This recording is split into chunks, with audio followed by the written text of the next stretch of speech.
கொல்கத்தா ஹைதராபாத் அணிகளுக்கு இடையேயான போட்டியில் கொல்கத்தா அணி 80 ரன்கள் வித்தியாசத்தில் அபார வெற்றியை பெற்றுள்ளது.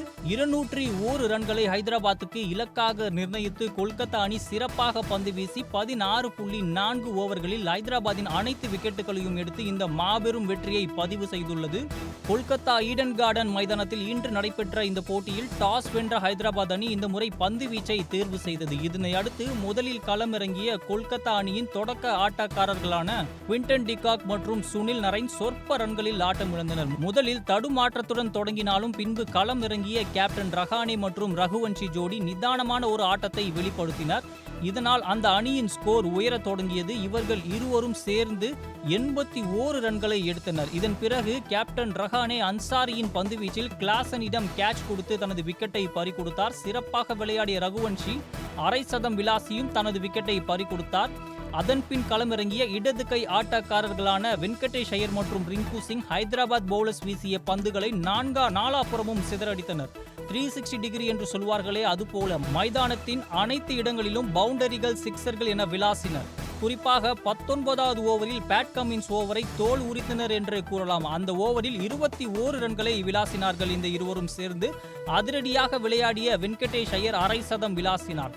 இதனை அடுத்து அந்த அணி 20 ஓவர்களில் 6 விக்கெட்டுகளை இழந்து 200 ரன்கள் எடுத்தது. இதனை அடுத்து 201 என்ற இலக்கோடு களமிறங்கிய ஹைதராபாத் அணி தொடக்க ஆட்டக்காரர்கள் ஒரு மிகப்பெரிய ஒரு தடுமாற்றத்தை தழுவினர். அந்த அணியின் 3 இடது கை அதிரடி ஆட்டக்காரர்களான ட்ரவிஸ் ஹெட், அபிஷேக் சர்மா, இஷான் கிஷன் இந்த 3 பேரும் சொற்ப ரன்களில் ஒற்றை எண்ணுக்கு ஆட்டமிழந்தனர்.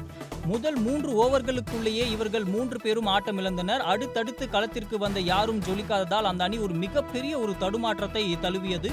அதிகபட்சமாக அந்த அணியின் ஹென்றி கிளாசன் 21 பந்துகளில் 33 ரன்களை குவித்திருந்தார். அடுத்தடுத்து விக்கெட்டுகள் பறிபோனதால் அந்த அணி 16.4 ஓவர்களில் 120 ரன்களை மட்டுமே எடுத்து அனைத்து விக்கெட்டுகளையும் இழந்து இந்த தோல்வியை தழுவியுள்ளது. KKR அணி, அதாவது கொல்கத்தா அணியின் கொல்கத்தா அணியில் சிறப்பாக பந்து வீசிய வைபவ் அரோரா மற்றும் தமிழக வீரர் வருண் சக்கரவர்த்தி தலா 3 விக்கெட்டுகளை வீழ்த்தி அசத்தியுள்ளனர். புள்ளிப்பட்டியலில் கடைசி இடத்தில் இருந்த KKR அணி இந்த முறை 5வது இடத்திற்கு முன்னேறியுள்ளது. 8ஆம் இடத்தில் இருந்த SRH அணி, மாபெரும் அணி என்று முதலில் போற்றப்பட்ட இந்த அணி தற்போது கடைசி இடத்திற்கு சென்றுள்ளது. அதிரடியாக ஆடக்கூடிய பேட்ஸ்மேன்களை வைத்து இந்த அணி தற்போது கடைசி இடத்தில் புள்ளிப்பட்டியலில் இருப்பது குறிப்பிடத்தக்கது.